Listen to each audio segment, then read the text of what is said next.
I think it's good to have a woman on the stage at last.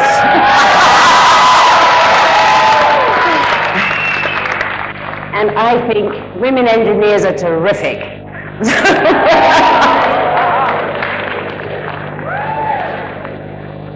So this is my story.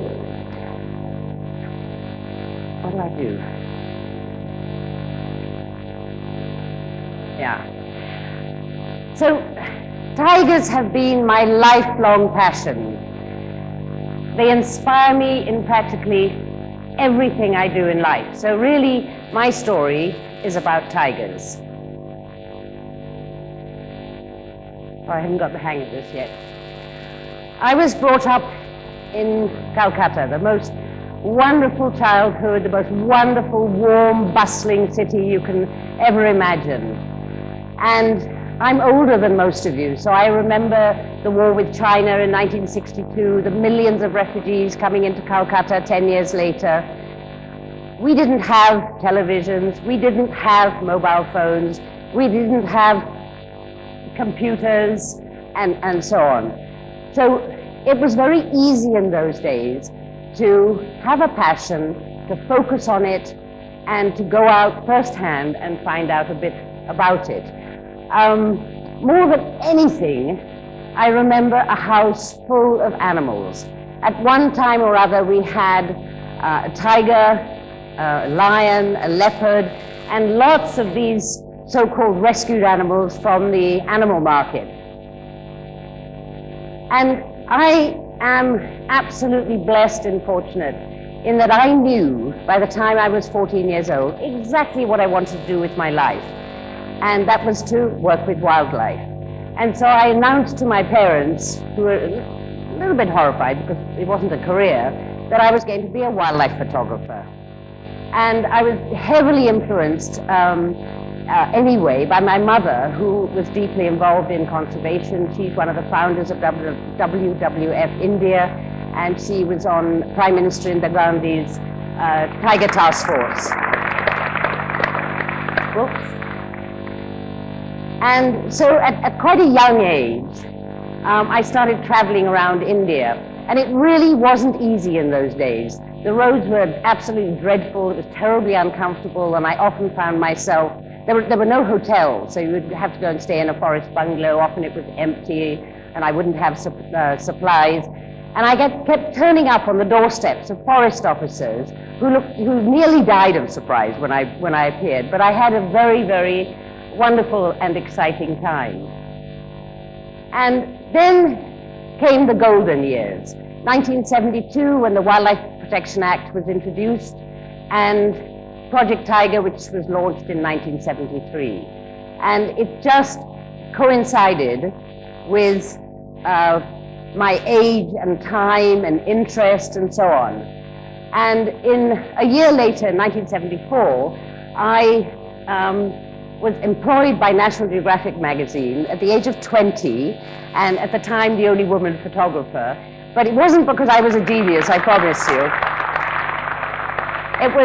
I was just at the right place in the right time.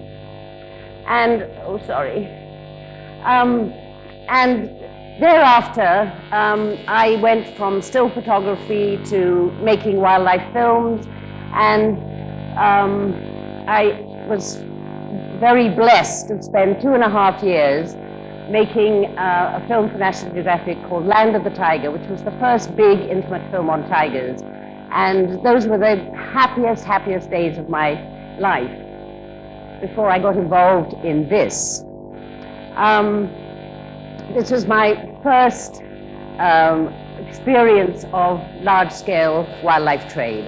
And it was 2 packages in Calcutta in 1989. The addresses, of course, were wrong, of the senders, the receivers. But it was this seizure that really got me thinking.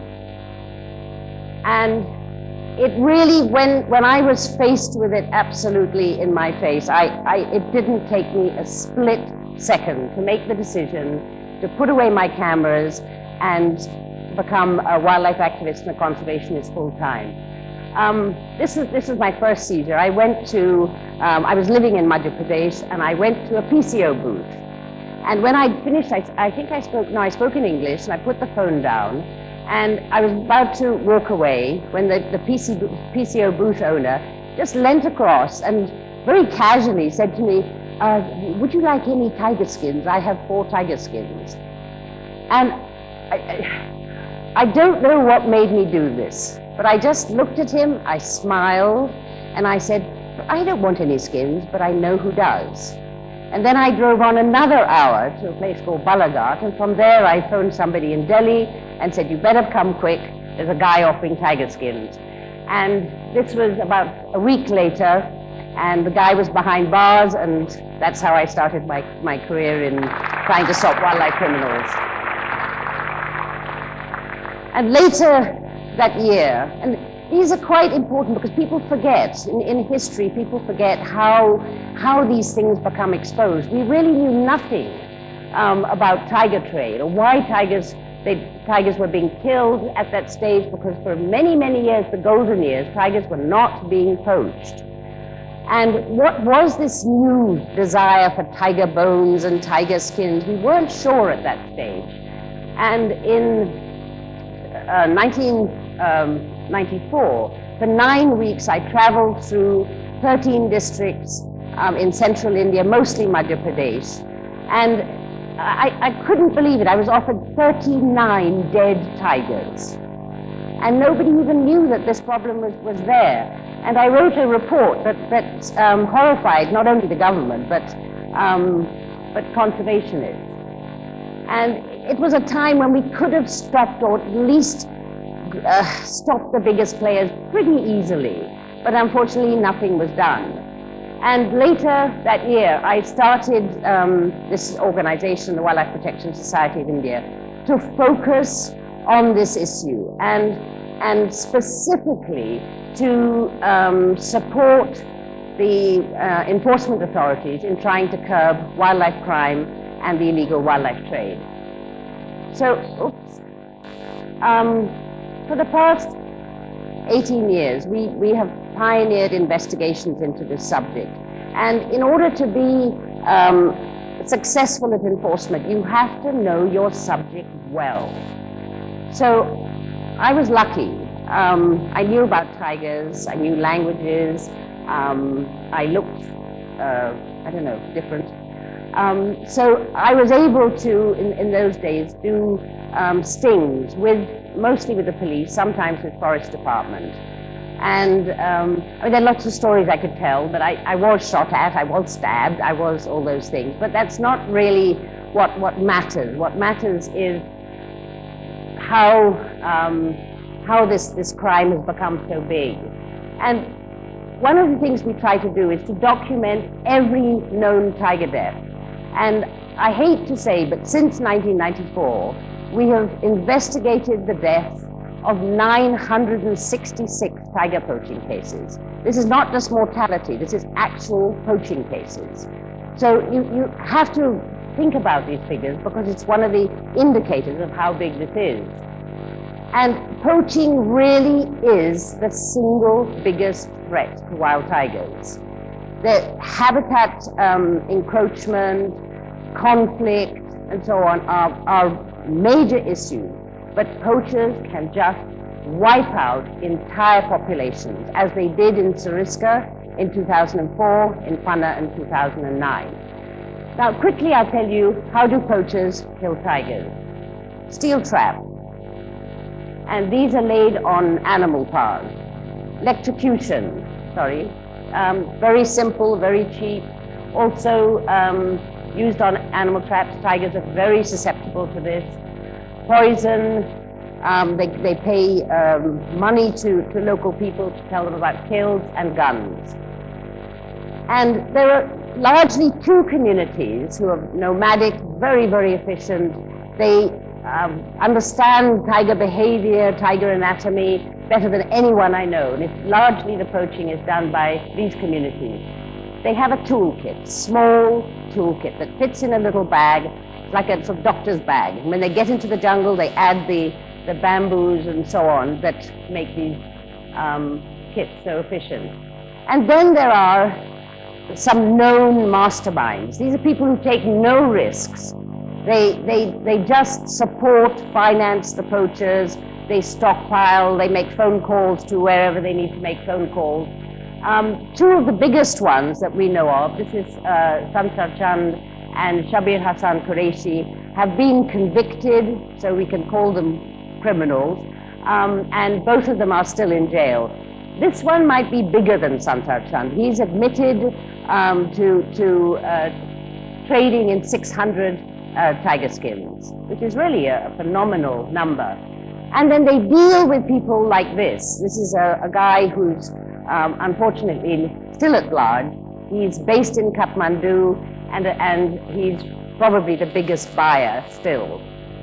And smuggling them abroad, they use these mountain passes and things that have been used for hundreds of years in trading goods and spices and brocades and stuff, and like those yak caravans. So why does China want our tigers? And when did this start? Well, amazingly, we now know that in 1986, China basically, it sounds strange, but they ate all their tigers. They've been consumed mostly for traditional Chinese medicine. And despite our political history, they turned to India as a new source of supply. And most of it is for use in traditional Chinese medicine. So, around about 1999, organized criminals took over the wildlife trade, and that was a huge tragedy for tigers, because after that it became so much more difficult. But the skins were tanned, they were folded just like shirts when you go to a shop. And then this seizure happened, which was really the biggest seizure of all time. I'm afraid this is a clip I took out of a video footage, so it's not very clear. But in this seizure, which was done by the customs authorities, they stopped a truck. There were 31 tiger skins and a stunning 581 leopard skins, all from India. And they were caught in this truck. And some of the tiger skins had Delhi newspapers stuck on the back. And there were 3 people arrested. It turned out they camped for 2 months near the Indian border. But China would not give the enforcement details, the intelligence details to India. So sadly, nothing was followed up. So we knew a lot.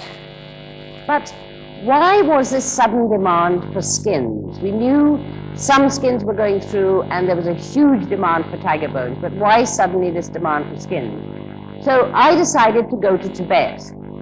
And I thought, well, if I've managed to do all this in India, why not go to Tibet and see what's going on?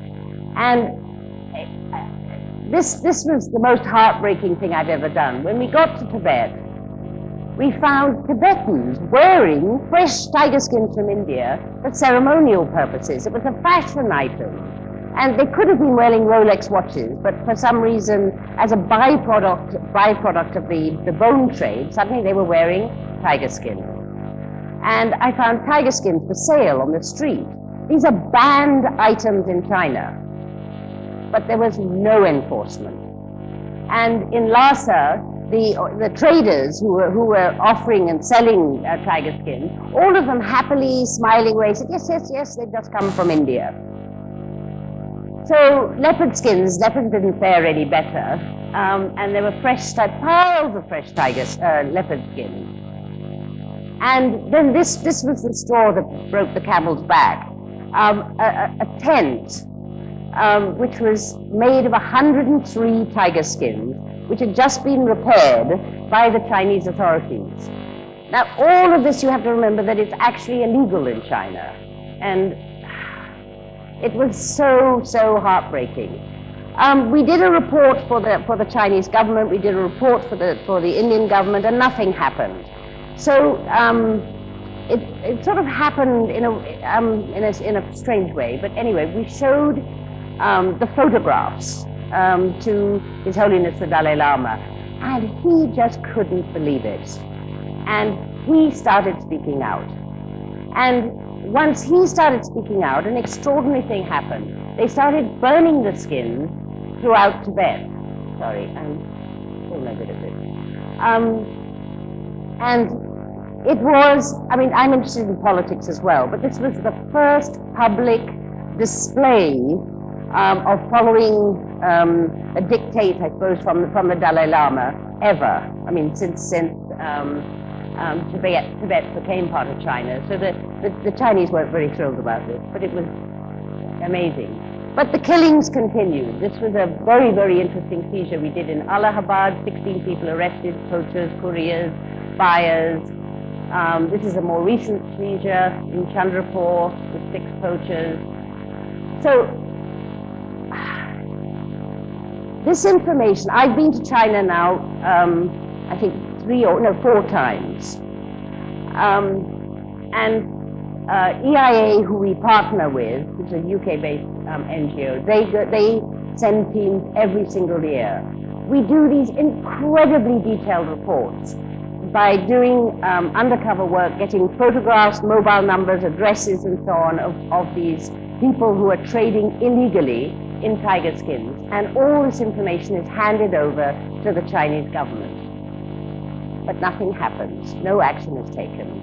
And 4 months ago, to give you an example, I was back in China for the first time. I was actually allowed back after 4 years. But there were traders there that had been reported in 2007, in 2009, who were still selling tiger skins. So, is there still hope for India's tigers? Well, I'm a very, very positive person, and I believe there is, but not without the support of people like you. We need civil society to speak out on this issue. We also need to make sure that local communities living around tiger habitats benefit from protecting tigers and protecting the forests. And these are 2 things that really haven't happened. But I told you from the start, this is a very personal battle for me. So when I struggle for the tigers, I'm actually struggling for myself. I don't think any of us wants a world without such an amazing animal. So thank you, ladies and gentlemen.